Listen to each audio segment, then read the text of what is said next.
ಇನ್ನು ಲಂಡನ್ ಪ್ರವಾಸಕ್ಕಾಗಿ ತೆರಳುತ್ತಾ ಇದ್ದಂತಹ ಅಣ್ಣ ತಂಗಿ ಕೂಡ ದಾರುಣ ಸಾವನ್ನ ಕಂಡಿದ್ದಾರೆ ಈ ಮಹಾ ವಿಮಾನ ದುರಂತದಲ್ಲಿ.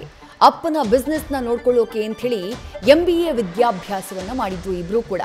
24 ವರ್ಷದ ಮಗ ಶುಭ್ ಹಾಗೆ 22 ವರ್ಷದ ಮಗಳು ಶಗುನ್ ಮೋದಿ ಇಬ್ರು ಕೂಡ ತಂದೆಯ ಬಿಸ್ನೆಸ್ನ ತಂದೆಯ ವ್ಯವಹಾರವನ್ನ ನಾವು ಕಂಟಿನ್ಯೂ ಮಾಡಬೇಕು ಅಂತ ಹೇಳಿ MBA ವಿದ್ಯಾಭ್ಯಾಸವನ್ನ ಮಾಡಿರ್ತಾರೆ.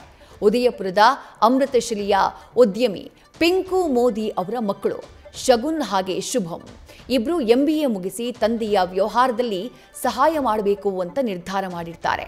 ಮಾಹಿತಿ ಪ್ರಕಾರ ಇಬ್ರು ಲಂಡನ್ಗೆ ಪ್ರವಾಸಕ್ಕಾಗಿ ತೆರಳುತ್ತಾ ಇದ್ರು. ಉದಯಪುರ ಜಿಲ್ಲೆಯ ರುಂಡೇಡಾ ಗ್ರಾಮದ ನಿವಾಸಿಗಳು ಶುಭ್ ಹಾಗೆ ಶಗುನ್. ತಂದೆಯ ಜೊತೆ ಬಿಸ್ನೆಸ್ನಲ್ಲಿ ಕೈ ಜೋಡಿಸಬೇಕು, ಒಳ್ಳೆಯ ಸಕ್ಸಸ್ ಅನ್ನ ಕಾಣಬೇಕು ಅನ್ನುವಂಥ 10 ಕನಸುಗಳು ಈ ಅಣ್ಣ ತಂಗಿಗಿದ್ವು. ಉದಯಪುರದ ಅಮೃತಶ್ರೀಯ ಬಿಸ್ನೆಸ್ ಮೆನ್ ತಂದೆ ಇಬ್ರು ಮಕ್ಕಳು ಲಂಡನ್ಗೆ ಪ್ರವಾಸಕ್ಕೆ ಅಂತ ಹೇಳಿ ಹೊರಟಿರ್ತಾರೆ. ಪ್ರವಾಸಕ್ಕಾಗಿ ಎಲ್ಲ ತಯಾರಿಯನ್ನ ಮಾಡ್ಕೊಂಡು ಹೊರಟಿದ್ರು.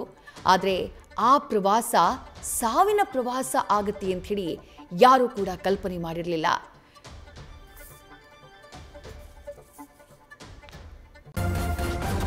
ನ್ಯೂಸ್ ಫಸ್ಟ್ ನಿರ್ಭೀತಿಯಿಂದ ನಿಮ್ಮ ಪರವಾಗಿ.